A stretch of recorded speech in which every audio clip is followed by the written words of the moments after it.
Assalamualaikum warahmatullahi wabarakatuh. Perkenalkan, nama saya Melady Puspita dari Universitas Muhammadiyah Kudus. Di sini saya akan mengedukasi tentang apa itu IMS. Sebelumnya, kalau boleh tahu, Ibu pernah tahu apa itu IMS apa tidak? Belum. Baik, kalau belum, di sini saya akan menjelaskan sedikit tentang apa itu IMS. Nah, IMS itu memiliki kepanjangan infeksi menular seksual, yaitu adalah infeksi yang sebagian besar ditularkan melalui hubungan seksual, baik hubungan seks vagina melalui vagina, anal, anus atau dubur, atau oral melalui mulut. Nah, gejala IMS pada perempuan yaitu yang pertama, cairan yang tidak bisa keluar dari alat kelamin perempuan, biasanya berwarna kuning, kehijauan dan berbau tidak seperti biasanya, serta gatal-gatal. Yang kedua, keluarnya darah bukan pada masa haid atau infeksi vagina. Yang ketiga, ada rasa sakit pada vagina, perut bagian bawah, dan saat melakukan hubungan seksual.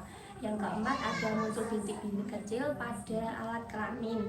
Yang terakhir, ada luka atau lecet pada alat kelamin dan sekitarnya.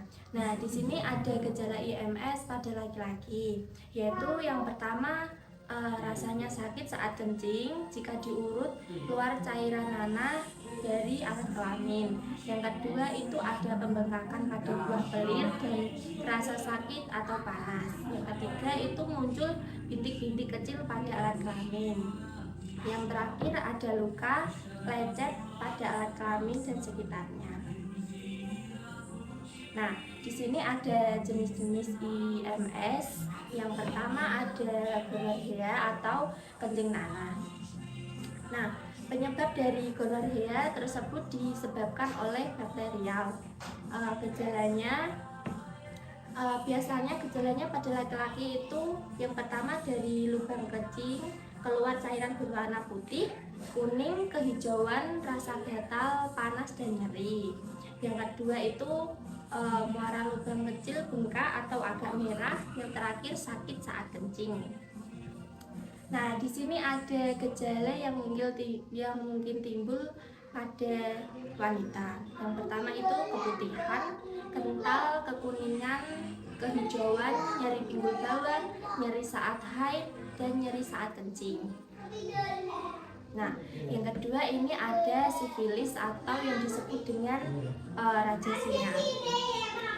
Gejala pertama itu stadium 1, itu luka pada kelamin yang jika diraba ada pergeseran atau tidak terasa nyeri. Yang kedua, setelah 3 minggu menjalar ke kelenjar sekitar selangkangan. Nanti kalau sudah masuk ke stadium 2 itu merasakan nyeri kepala, demam yang tidak terlalu tinggi, hilang nafsu makan, nyeri tulang, nyeri pada leher, kelainan kulit berupa bintik-bintik bercak merah di seluruh tubuh. Yang terakhir, infeksi kelenjar limfe yang meluas.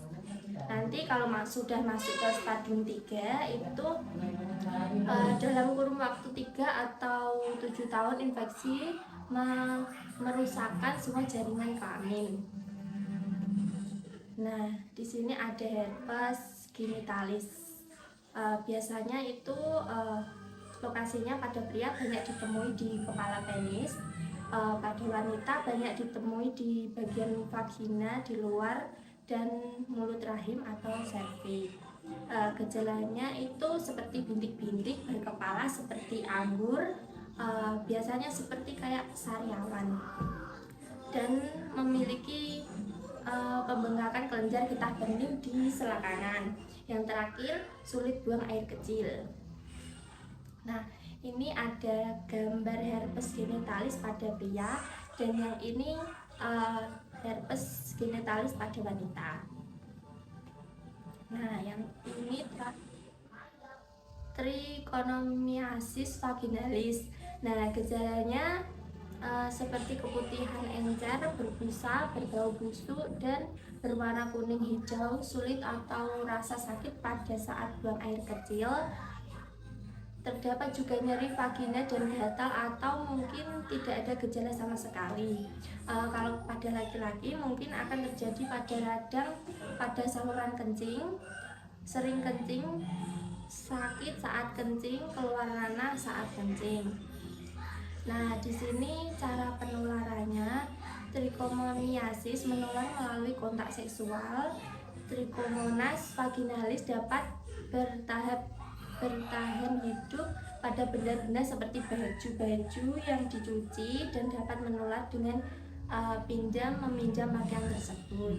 Nah, di sini pengobatan penyakit ini dapat disembuhkan, pasangan seks juga harus diobati. Di sini ada ulcus mole. Komplikasi ini mungkin terjadi kematian janin pada ibu hamil yang tertular, memudahkan penularan infeksi HIV. Nah, gejalanya itu ada luka yang sangat nyeri, memiliki benjolan di lipatan paha yang sangat sakit dan mudah pecah, merupakan resiko tertinggi penularan HIV atau AIDS. Nah, di sini ada chlamydia. Penyebab chlamydia itu adalah bakterial. Gejala pada pria itu sakit ringan saat kencing, sakit di saluran kencing, keluar sekret dari saluran kencing. Nah, pada wanita itu umumnya tidak bergejala, biasanya keputihan encer berwarna putih, kekuningan, nyeri rongga panggul, pendarahan pasca hubungan seksual.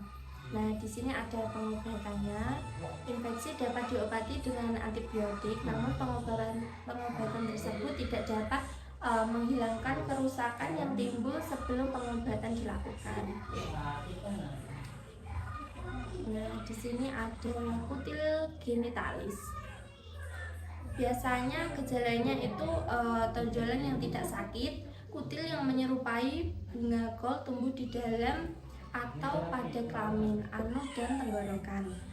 Biasanya pengobatan ini tidak ada pengobatan untuk penyakit ini. Kutil dapat dihilangkan dengan cara-cara kimia, pembekuan, terapi laser atau bedah.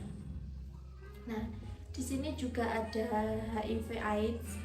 HIV adalah singkatan dari Human Immunodeficiency Virus, yaitu nama virus yang disebabkan terjangkitnya AIDS. AIDS sendiri adalah singkatan dari Acquired Immunodeficiency Syndrome, yaitu kumpulan gejala akibat menurunnya kekebalan tubuh yang terjadi karena seseorang itu terinfeksi HIV.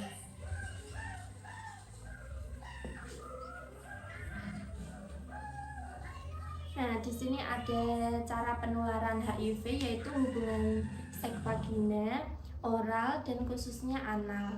Darah atau produk darah yang terinfeksi, memakai jarum, suntik bergantian pada pengguna narkoba, dan dari ibu yang terinfeksi kepada janin dalam kandungannya saat persalinan atau saat menyusui. Saat ini belum ada pengobatan untuk infeksi penderita HIV. Dari obat-obat antiretroviral digunakan untuk memperpanjang hidup dan kesehatan orang yang terinfeksi. Obat-obat lain digunakan untuk melawan infeksi oportunistik yang juga diderita. Nah, sekian dari penjelasan saya. Apakah ada yang ditanyakan, Ibu? Apakah sudah paham?